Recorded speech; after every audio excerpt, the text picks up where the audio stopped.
श्रीमते भक्तिवेदांत स्वामी नमस्ते सारस्वते देवे गौरवाणी प्रचारिणे निर्विशेष शून्यवादी पाश्चात्य देशतारिणे वन्देऽहं श्रीगुरो श्रीयुतपदकमलं श्रीगुरून् वैष्णवांश्च श्रीरूपं साग्रजातं सहगण रघुनाथान्वितां तं सजीवम् साद्वैतं सावधूतं परिजनसहितं कृष्ण चैतन्य देवं श्री राधा कृष्ण पादान् सहगण ललिता श्री शाखांश्च हरे कृष्णा कृष्ण कृष्ण हरे हरे हरे राम राम राम हरे हरे हरे कृष्णा। तो आप सबने कई कक्षाओं में श्रीमद् भागवतम के विषय में सुना होगा। श्रीमद् भागवतम चैतन्य महाप्रभु चैतन्य चरितामृत में वर्णन आता है। एक श्लोक में श्रीमद् भागवतम के विषय में कहते हैं, कृष्ण तुल्य भागवत विभू सर्वाश्रय प्रति शब्दे प्रति अक्षरे नाना अर्थ कहे। तो चैतन्य महाप्रभु यहाँ कहते हैं कि श्रीमद् भागवतम कृष्ण तुल्य, भगवान श्री कृष्ण और श्रीमद् भागवतम में कोई भेद नहीं। हम हर रोज या हम कई अनेक प्रवचन में भक्तों सुनते हैं कि भगवान के नाम और भगवान में कोई भेद नहीं है। अभिन्नत्व नाम नामिना नाम चिंतामणि कृष्ण चैतन्य रस विग्रह, है ना, कि भगवान एब्सोल्यूट है, भगवान परिपूर्ण है। तो भगवान के नाम में, भगवान के धाम में कोई भी भेद नहीं है। तो इसी प्रकार से भगवान और ये भगवान का जो साहित्य अवतार है श्रीमद् भागवत, उसमें कोई भेद नहीं।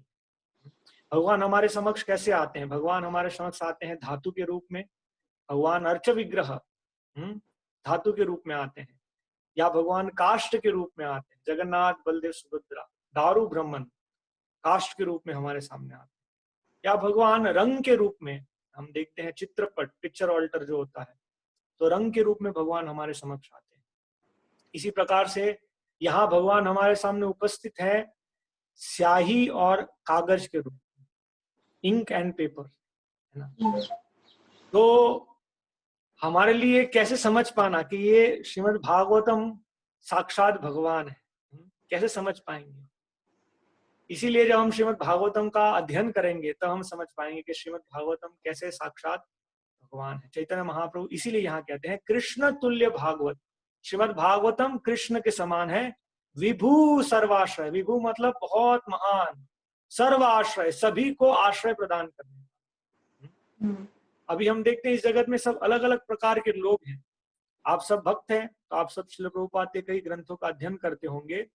तो विशेष रूप से चैतन्य चरितामृता अगर हम अध्ययन करेंगे तो चैतन्य महाप्रभु इस जगत के अलग अलग लोगों का वर्णन कर रहे हैं। चैतन्य महाप्रभु पहले तो कहते हैं कि ऐसे जीव हैं जिनमें चेतना नहीं है। एक है निर्जीव और एक है सजीव। ये दोनों भेद चैतन्य महाप्रभु शिक्षा देते हैं। ये कैसे? यहाँ पर ये बहुत प्रसिद्ध श्लोक है, ब्रह्मांड भ्रमिते कोनो भाग्यवान जीव गुरु कृष्ण प्रसादे पाए भक्ति लता बीज। तो ये श्लोक को समझाते समझाते चैतन्य महाप्रभु ऐसे शुरुआत करते हैं कि जीव है जिनकी कोई चेतना ही नहीं है और जिनकी चेतना है। तो उनमें से हम देखते हैं 84 लाख योनिते कर ए भ्रमण, 84 लाख स्पीशीज ऑफ लाइफ उसमें भ्रमण कर रहे हैं। उसमें स्थावर पेड़ पौधे इत्यादि और जंगम पशु इत्यादि पक्षी जो सब भ्रमण कर सकते हैं। तो उन सब में भी हम देखते हैं कि मनुष्य जीवन बहुत ही विशेष है। और मनुष्य जीवन में भी लोगों की अलग अलग चेतना है। अलग अलग चेतना मतलब जैसे हम कहते हैं मटीरियलिस्टिक व्यक्ति, भौतिकतावादी व्यक्ति, जो केवल धन संपत्ति प्रतिष्ठा इन सब में जिनकी रुचि है, उनकी एक चेतना है। अगर उनको हम श्रीमद् भागवतम के बारे में बताते तो रुचि नहीं है, उनको नींद आ जाती है जब हम इन सब विषय में बात करते हैं, तो है ना, वो सोचते हैं कब कब टॉपिक चेंज होगा, टॉपिक कब स्विच ओवर होगा, है ना। तो ये मटीरियलिस्टिक लोगों का विषय है। और ऐसे लोग हैं जो इस भौतिक सुख से दुखी हो चुके हैं। उन्होंने बहुत प्रयत्न किया भौतिक सुख प्राप्त करने का, बहुत धन संपत्ति पदवी उन्होंने प्राप्त की, लेकिन सुख नहीं मिला। अभी वो इस जगत से त्रस्त हो चुके हैं, इस जगत से बाहर निकलना चाहते हैं, हाँ?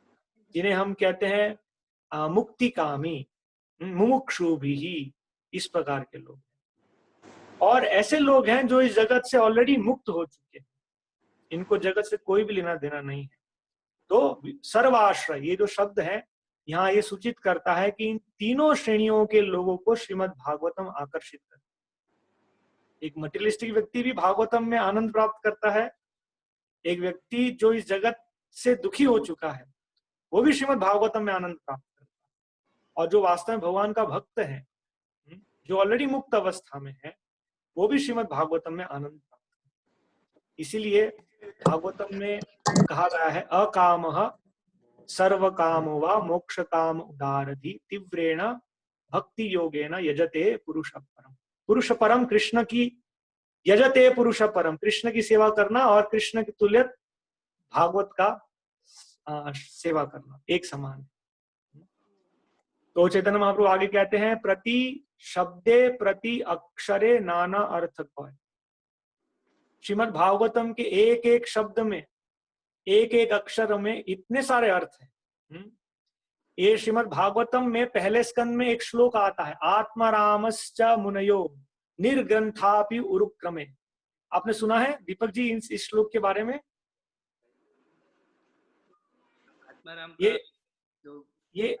ये भागवतम का एक श्लोक है। चैतन्य महाप्रभु 64 अलग अलग अर्थ दिए एक ही श्लोक के, है ना।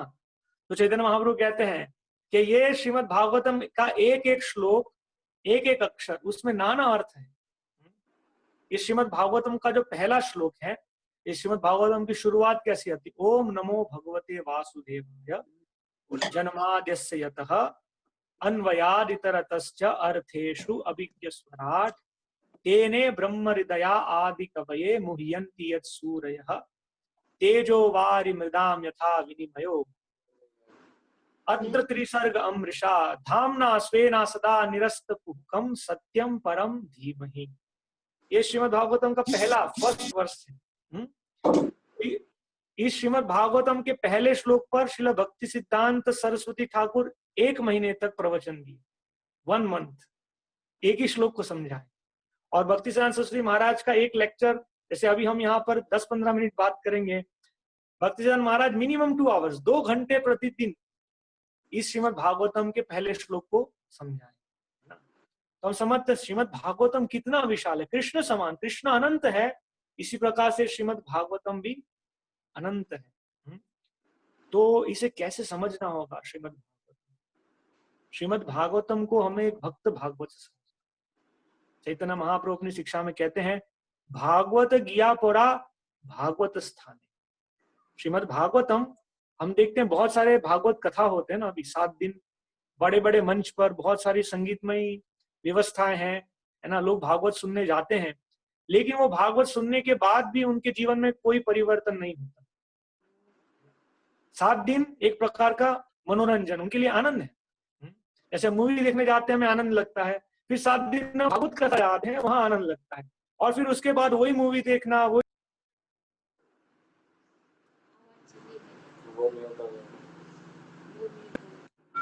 तो उनके जीवन में कोई परिवर्तन नहीं आता है। क्यों? क्योंकि वो वास्तविक राइट सोर्स से भागवतम नहीं सुन रहे हैं। इसलिए भागवतम सुनने के लिए एक भक्त भागवत के पास जाना। ये भागवतम में वर्णन है, 2 भागवत है। चैतन्य महाप्रभु फिर से कहते हैं 2 भागवत, 2 भागवत है। हाँ, एक है एक भागवत बड़ो भागवत शास्त्र, एक बड़ा भागवत है। वो भागवत कौन है? भागवत शास्त्र, ये भागवत कृष्ण, ठीक है। 2 भागवत, दूसरा भागवत है भगवत भक्त भक्ति रस पात्र, दूसरा है भगवान का भक्त जो भक्ति रस का पात्र है। दोनों ही भागवत है। वास्तव में प्रभुपाद के लेक्चर्स हम सुनेंगे तो प्रभुपाद बताते हैं भागवत मतलब जिसका संबंध भगवान से। ये भागवत जो है शब्द कैसे है? जिसका संबंध भगवान से। और जहां पर प्रांतीय भाषा है वहां भागवत को भगत कहते हैं, भगत, है ना, कहते हैं भगत बन गया। ये भगत का क्या शब्द, वास्तव में इसका धातु शब्द है भागवत, क्योंकि इसका संबंध भगवान से है ना। तो ये श्रीमद् भागवतम हमें भक्तों से ही समझ में आएगा, वरना श्रीमद् भागवतम हमें कभी भी समझ में नहीं आएगा, है ना। सनातन गोस्वामी इस संबंध में एक विशेष शिक्षा देते हैं। बहुत प्रसिद्ध श्लोक है, शायद आपने सुना होगा। तो वह कहते हैं, अवैष्णवोद मुखोद गिरनम पूतम हरि कथामृतम श्रवणा नैव कर्तव्यम सर्पोचिष्ट यथापयः। हरि कथा, ये श्रीमद् भागवतम क्या है, तव कथामृतम तप्त जीवनम, है ना। ये हरि कथामृतम है श्रीमद् भागवतम। लेकिन हरि कथा कभी अभक्त से नहीं सुनना। अब कोई कहेंगे अभक्त से सुनो या भक्त से सुनो, क्या फर्क पड़ता है, हरि कथा ही है ना। जैसे दूध है, दूध की तुलना अमृत के समान की गई है, दूध तो पीना ही चाहिए। तो यहाँ सनातन गोस्वामी कहते हैं नहीं, क्योंकि ये जो दूध है इसकी स्थिति कैसी है, जब एक सर्प दूध को स्पर्श कर लेता है तो वो दूध नहीं, वो विष है, वो दिखता है हमें दूध के समान, है ना। तो इसी तरह से ये हरि कथा श्रीमद् भागवतम जब हम अभक्त से सुनते हैं तो हमारी जो भोग करने की वृत्ति है उसका शमन नहीं होता, हम एंजॉय करते हैं, है ना। इसीलिए हम देखते हैं भागवतम जो कथा सुनने जाते हैं, प्रभु जी सुनाइए मजा आएगा, और सुनाइए मजा आएगा, मजा आएगा। नहीं, हम मजा नहीं करने जा रहे, है ना। वास्तव में जो हमारी ये मजा करने की जो वृत्ति है, हमें उसे निकालना होगा, ये जो एंजॉइंग टेंडेंसी है। इसीलिए रूप गोस्वामी अपनी शिक्षाओं में कहते हैं, भुक्ति मुक्ति स्पृहा यावद पिशाची हृदि वर्तते तावद भक्ति सुखस्यात्र कथम अभ्युदयो भवे। भुक्ति, भुक्ति मतलब मटेरियल चीजों को एंजॉय करने की जो वृत्ति है उसे कहते हैं भुक्ति, ठीक है। और भगवान की सेवा नहीं करके इन सबसे छुटकारा प्राप्त करने की इच्छा, सबसे छूट जाए, है ना, हम इस सबको छोड़ दे, भगवान की सेवा भी नहीं करनी, उसे कहते हैं मुक्ति। तो जब तक भुक्ति और मुक्ति हमारे हृदय में है तब तक तावद भक्ति सुखस्यात्र, परम सुख देने वाली जो भक्ति है वो कभी भी हमारे हृदय में उसका उदय नहीं होगा। तो हमें इन दोनों वृत्तियों को छोड़ना होगा, और जब तक हम अभक्त तो सुनेंगे ये छूटेगी नहीं। या तो हम भक्ति करते रहेंगे या हम मुक्ति की आकांक्षा करेंगे कि मोक्ष मिल जाए, मोक्ष मिल जाए, मोक्ष मिल जाए, भक्ति कभी नहीं मिलेगी। इसीलिए श्रीमद् भागवतम भक्ति शास्त्र, कई बार लिखते हैं श्रीमद् भागवतम मुक्ति शास्त्र, श्रीमद् भागवतम मुक्ति शास्त्र नहीं है, श्रीमद् भागवतम भक्ति शास्त्र है, भक्ति शास्त्र, है ना। चैतन्य महाप्रभु के जीवन में अगर हम पढ़ेंगे तो आपने सुना होगा सार्वभौम भट्टाचार्य, चैतन्य महाप्रभु उनके यहाँ थे और 7 दिन उनसे वेदांत सूत्र के विषय में सुने सार्वभौम भट्टाचार्य। वे कौन थे? सार्वभौम भट्टाचार्य सभी मायावादी सन्यासियों के आचार्य थे, है ना। तो वास्तव में वे सबको मुक्ति के बारे में शिक्षा देते थे। चैतन्य महाप्रभु के संबंध में आए तो उनको मुक्ति शब्द से घृणा हो गई। श्रीमद् भागवतम में ही एक बहुत महत्वपूर्ण श्लोक है, फिर से अगर आपने सुना होगा तो वहां वर्णन आता है, तत्तेनुकंपा सुसमीक्षमाणो भुंजान एवात्म कृतम विपाकम ऋत्वाग वपुर्भिर विदधान नमस्ते जीवेत यो मुक्ति पदे सदाय भाग, है ना। इस श्लोक का अर्थ पता है किसी को? क्या है इस श्लोक का अर्थ? नहीं पता है, बहुत सरल है। तो यहाँ वर्णन है तत्ते अनुकंपा, है ना। अभी भगवान की कृपा हम पे हुई है, हो रही है, लेकिन विशेष रूप से कब मैं बहुत भक्ति के उन्नत अवस्था में पहुंचूंगा, अभी तो हम वेट कर रहे हैं, है ना। तो यहाँ ये वर्णन है तत्ते अनुकंपा, भगवान की अनुकंपा मुझ पे कब होगी? होगी, अवश्य होगी, और मैं उसके लिए वेट कर रहा हूं कि एक ना एक दिन भगवान की कृपा मुझ पर जरूर होगी। और तब तक क्या है, मेरे जीवन में बहुत सारा दुख आ रहा है ना। तो वो क्या कहते हैं, भुंजान एवात्म कृतम विपाकम, हे भगवान मेरे जीवन में जो दुख आना है आ जाए। क्यों? क्योंकि मैंने जो पाप किए हैं उसी का तो परिणाम है। मैं आपसे ये नहीं कहूंगा कि मेरे जीवन में कोई कष्ट नहीं है, मैंने जो पाप किए हैं अवश्य उसका परिणाम मुझे मिले, लेकिन मैं वेट करूंगा कि एक ना एक दिन आपकी कृपा मुझ पर जरूर होगी। फिर आगे क्या भागवत में वर्णन आता है, हृदवाग वपूर्भिर विदधान नमस्ते, उतने समय तक जब तक भगवान की कृपा मुझ पर होगी, अपने हृदय से, अपने शरीर से अपने वचनों से मैं आपकी सेवा करता रहूं, जो भी हो स्थिति, सुख में दुख में मैं अवश्य ही आपकी सेवा करता रहूंगा। तो उस व्यक्ति का क्या गंतव्य होगा, क्या गति होगा? जीवेतयो, जो ऐसे जीता है, जीवेतयो मुक्ति पदे सदाय भाव, मुक्ति पदे अर्थात भगवत धाम में प्रवेश करता है। तो चैतन्य महाप्रभु एक बार सार्वभौम भट्टाचार्य से जब चर्चा कर रहे हैं तो सार्वभौम भट्टाचार्य इसी श्लोक को बोलते हैं, लेकिन वो क्या कहते हैं? ऋतवाग वपुर भीर विदधान नमस्ते जीवेतयो भक्ति पदे सदाय भाव। तो चैतन्य महाप्रभु को कहते हैं सार्वभौम भट्टाचार्य, क्योंकि ये मुक्ति पदे सदाय भाग है, भक्ति पदे से दाया भाग नहीं है। तो सार्वभौम भट्टाचार्य कहते हैं कि ये मुक्ति शब्द ही मैं नहीं सुनना चाहता हूं, है ना। तो ये श्रीमद् भागवतम क्या है? भक्ति शास्त्र है। और भक्ति कैसे है? भक्ति केवल भाव से नहीं है। भारत में हम देखते हैं ये एक बहुत बड़ा भ्रांत धारणा है ना, कि हमें भगवान के प्रति भाव होना चाहिए, जब भगवान की कृपा होगी तब हम भक्ति करेंगे, है ना। लेकिन भक्ति जो है ये बहुत विज्ञान है। इसीलिए श्रील प्रभुपाद रूप गोस्वामी की ग्रंथ है भक्ति रसामृत, जब उसका ट्रांसलेशन किए तो प्रभुपाद नाम क्या रखे? Nectar of devotion, the science of devotional service. Shrimad Bhagavatam में भक्ति को कहा गया है भगवत तत्व विज्ञानम। भगवत तत्व, भगवान के तत्व को समझने का विज्ञान है, साइंस है श्रीमद् भागवतम। इसलिए श्रीमद् भागवतम की शुरुआत से पहले श्लोक से भगवान कौन है ना। फिर श्रीमद् भागवतम क्या है? श्रीमद् भागवतम में क्या है? धर्म कैटव प्रोज्जितात्र परम निर्मत्सराणाम सताम।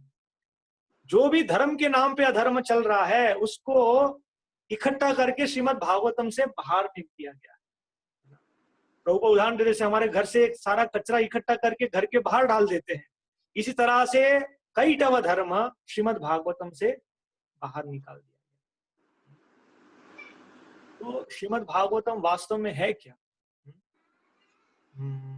सबसे महत्वपूर्ण चीज हमारे लिए समझना है, श्रीमद् भागवतम सभी शास्त्रों का सार है। वैदिक वाणी भगवान के निश्वास से, भगवान के श्वास से वैदिक वाणी आ रही है और हम तक पहुंच रही है शब्द के रूप में। इसलिए शास्त्रों कहते हैं श्रुति, शब्द के रूप में। कलयुग के आगमन में व्यासदेव जी ने देखा कि श्रुति तो याद नहीं रहेगी, इसलिए उन्होंने क्या किया? लिखित रूप में प्रदान किया हमें। वेद, एक वेद को विभाजित किया, ऋग अथर्व यजुर साम, इसलिए उनका नाम है वेद व्यास। वेद को विभाजित किया और फिर उपनिषद, पुराण, ब्रह्मण्य, अरण्यक इत्यादि, ये सब कुछ लिखने के बाद व्यासदेव जी विचलित है कि मैंने सब कुछ प्रदान किया लेकिन कुछ कमी महसूस हो रही है। तो श्रीमद् भागवतम पहले स्कंद पंचम अध्याय में नारद मुनि व्यासदेव जी को शिक्षा दे रहे हैं कि आपने लोगों को जो ज्ञान दिया उससे उनका अहित ही हुआ है, उनकी जो मटेरियल प्रोपेंसिटीज है उन्हीं को आपने बढ़ावा दिया है ना। इसलिए वास्तव में भगवान की महिमा को आप प्रस्तुत कीजिए। इसलिए श्रीमद् भागवतम, श्रीमद् मतलब ब्यूटीफुल, भागवतम मतलब जिसका संबंध केवल भगवान से, ये श्रीमद् भागवतम। तो श्रीमद् भागवतम क्या है? सारे वैदिक शास्त्रों का सार है। श्रीमद् भागवतम में वर्णन है निगम कल्पतरु गलितम फलम। गलितम फलम मतलब जैसे एक पेड़ है, वो पेड़ का एक्चुअल जो रस है वो उसके फ्रूट में है, फल में। और फल मतलब जो परिपक्व है, जो पेड़ पे ही पका है। तो श्रीमद् भागवतम ये वैदिक शास्त्रों का परिपक्व फल है। और उसका तात्पर्य अगर आप पढ़ेंगे, ये पहले स्कंद का 3 श्लोक का तात्पर्य, तो प्रभुपाद वहां एक लाइन में समझाते हैं कि परिपक्व फल जो है जब पक जाता है तो ऊपर से फेंका नहीं जाता, वरना वो टूट जाएगा, मतलब उसका जो रस है निकल जाएगा। तो कैसे केयरफुली एक हाथ से दूसरे हाथ में, दूसरे से तीसरे हाथ में, इस प्रकार से वो परिपक्व फल, जैसे आम पका हुआ है पेड़ पर एकदम, तो कैसे दिया जाएगा? एक व्यक्ति दूसरे को देगा, दूसरे तीसरे को देगा, इस प्रकार से वो नीचे आता है।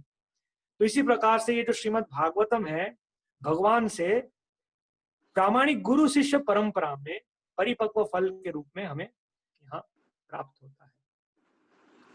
तो व्यासदेव जी ने सभी शास्त्र लिखने के बाद वेदांत सूत्र, उनकी जो आखिरी राइटिंग थी उसे कहते हैं वेदांत सूत्र।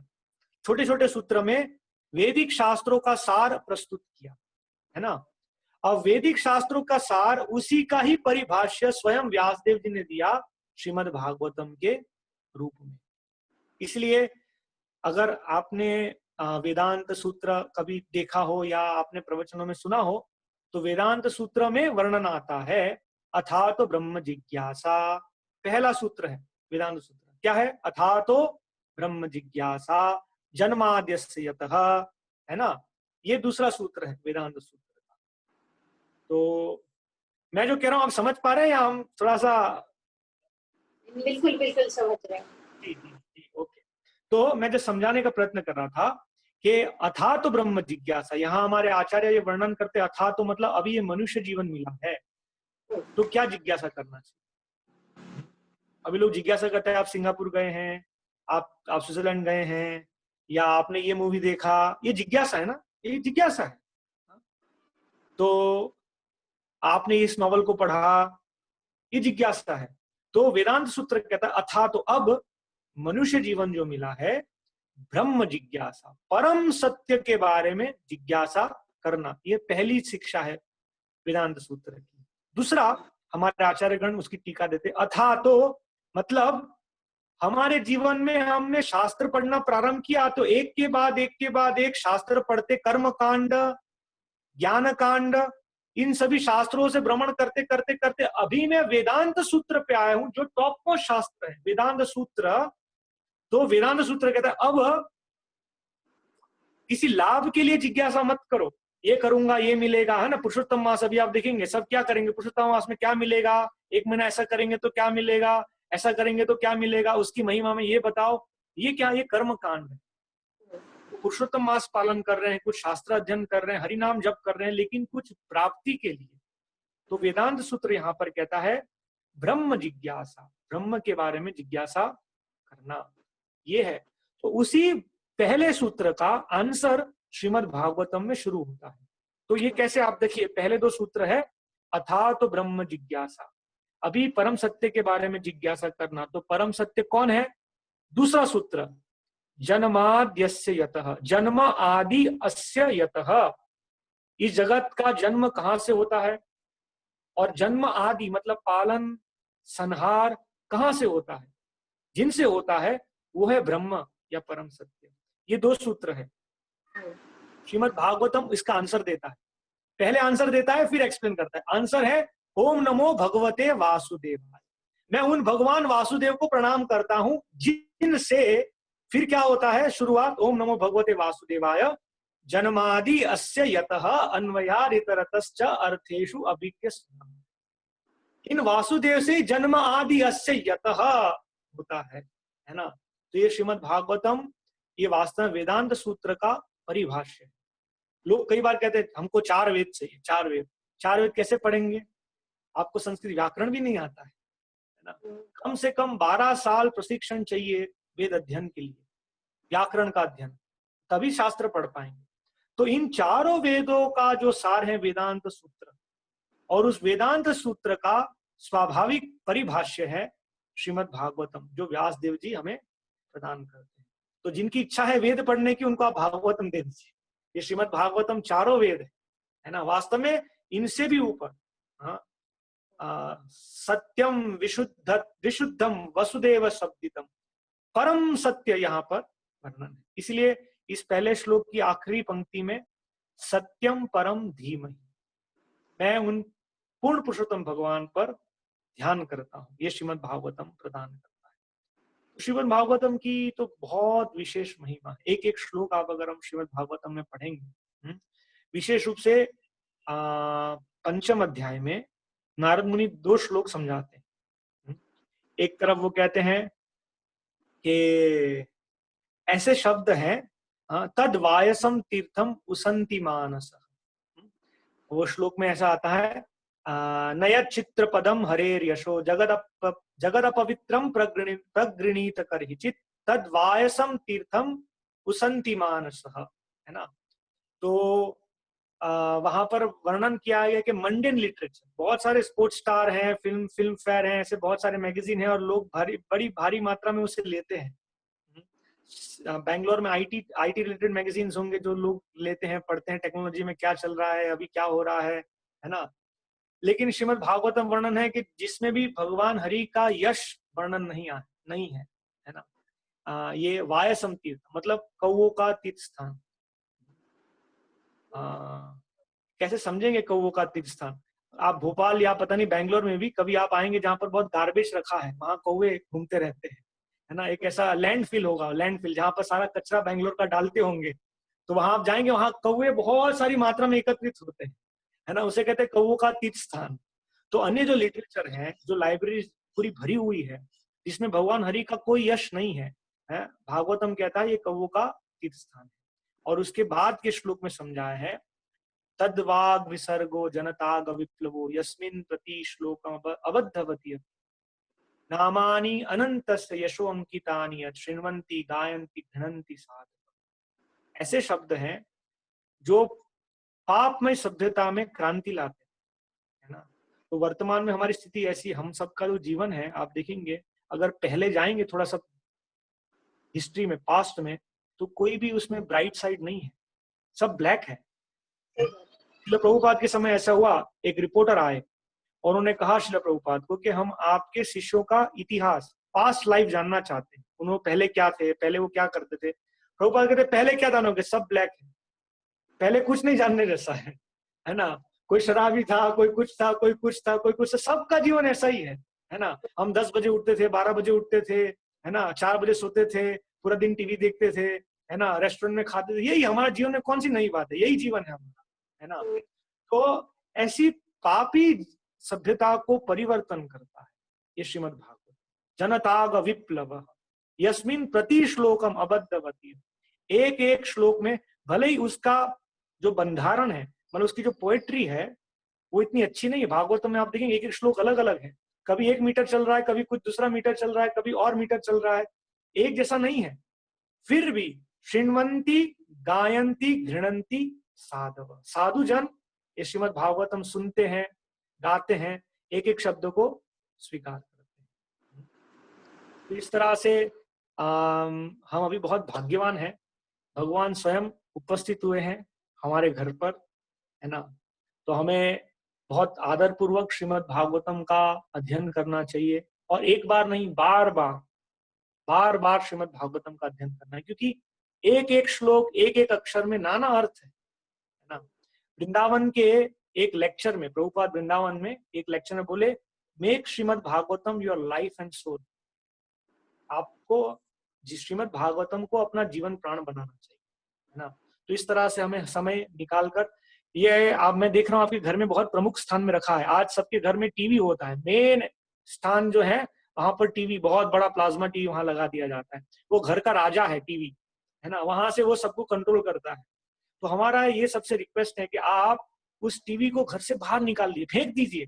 वो बहुत साल पहले हम जब छोटे थे तब भी हम सुनते इडियट बॉक्स, लेकिन हम समझ ही नहीं पाए कि इडियट बॉक्स है ना। तो उस टीवी को घर से निकाल के बाहर फेंक दीजिए, और इस भागवतम जो वास्तव में सभी शास्त्रों का राजा है ना, इस श्रीमद् भागवतम को आप परम स्थान दीजिए, और बहुत आदर के साथ श्रीमद् भागवतम अध्ययन कीजिए।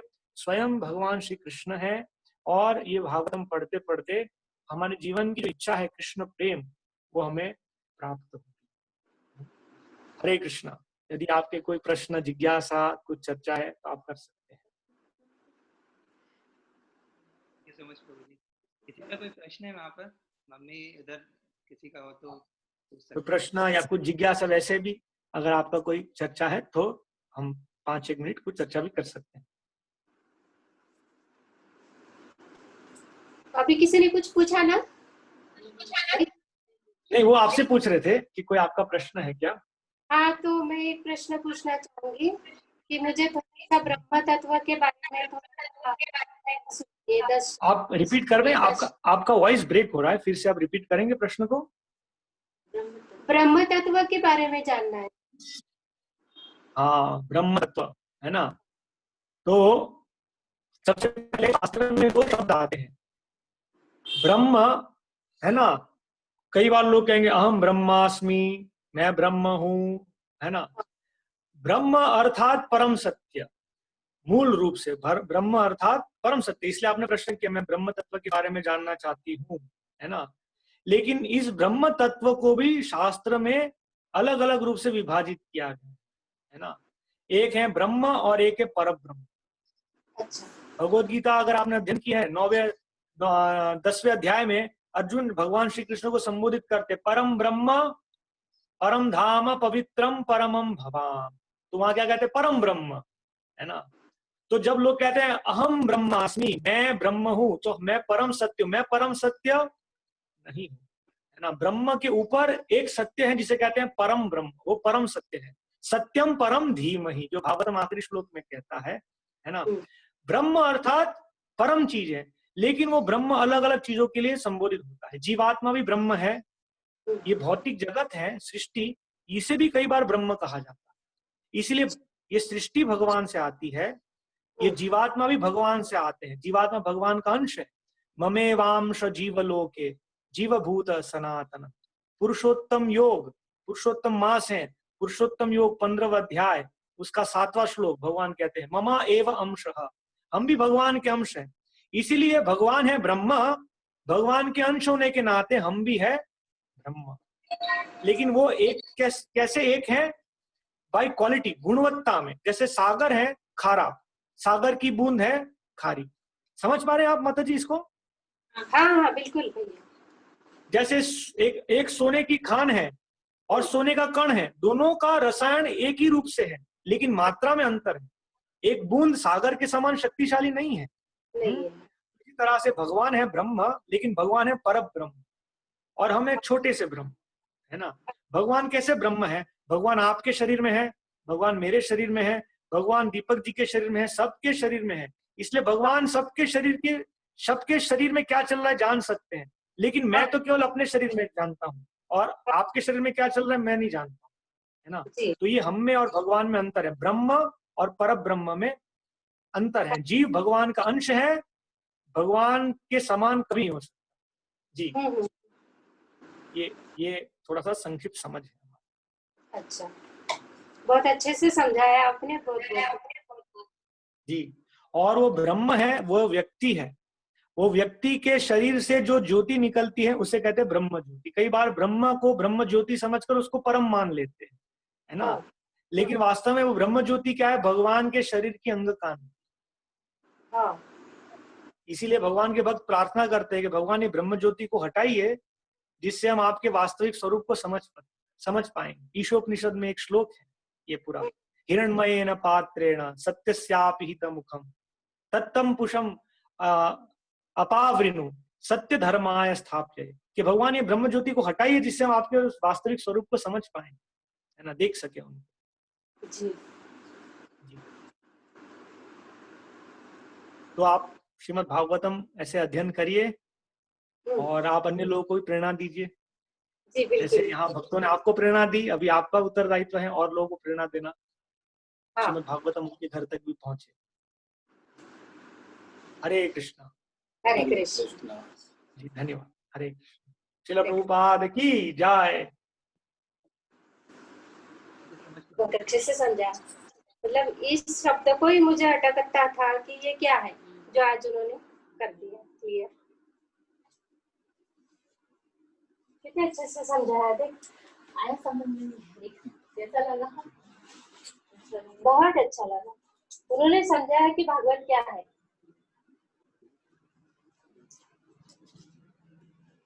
ठीक है, 1 घंटा समझाया उन्होंने। हाँ, आरती भागवतम की आरती। हाँ, आओ बेटा आप लोग भी आओ आरती में प्रसाद खाने। हाँ, हम लोग प्रसाद खाने आए हैं।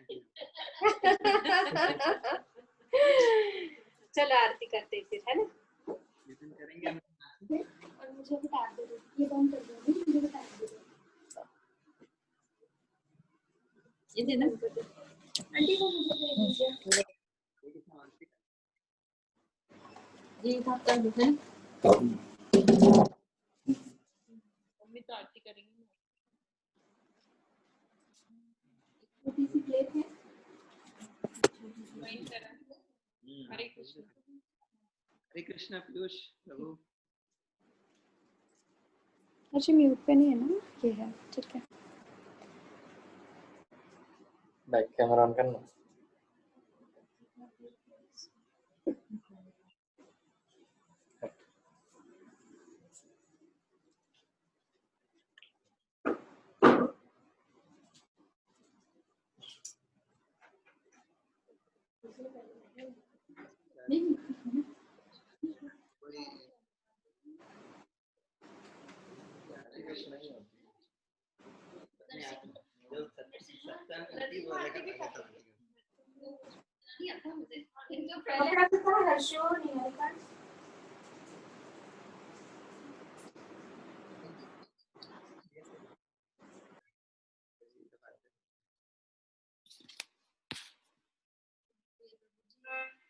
घबराना नहीं, तुम रुक जाना, तुम्हें होएगा तो तुम जो बजा बजाओ नॉर्मल, या फिर हरे कृष्ण मंत्र से शुरू कर दो, वो ऐसे ही बजा, मतलब वो बजाना ऐसे ही करना। चलो नमः ओम कर लो अपनी, फिर बाद में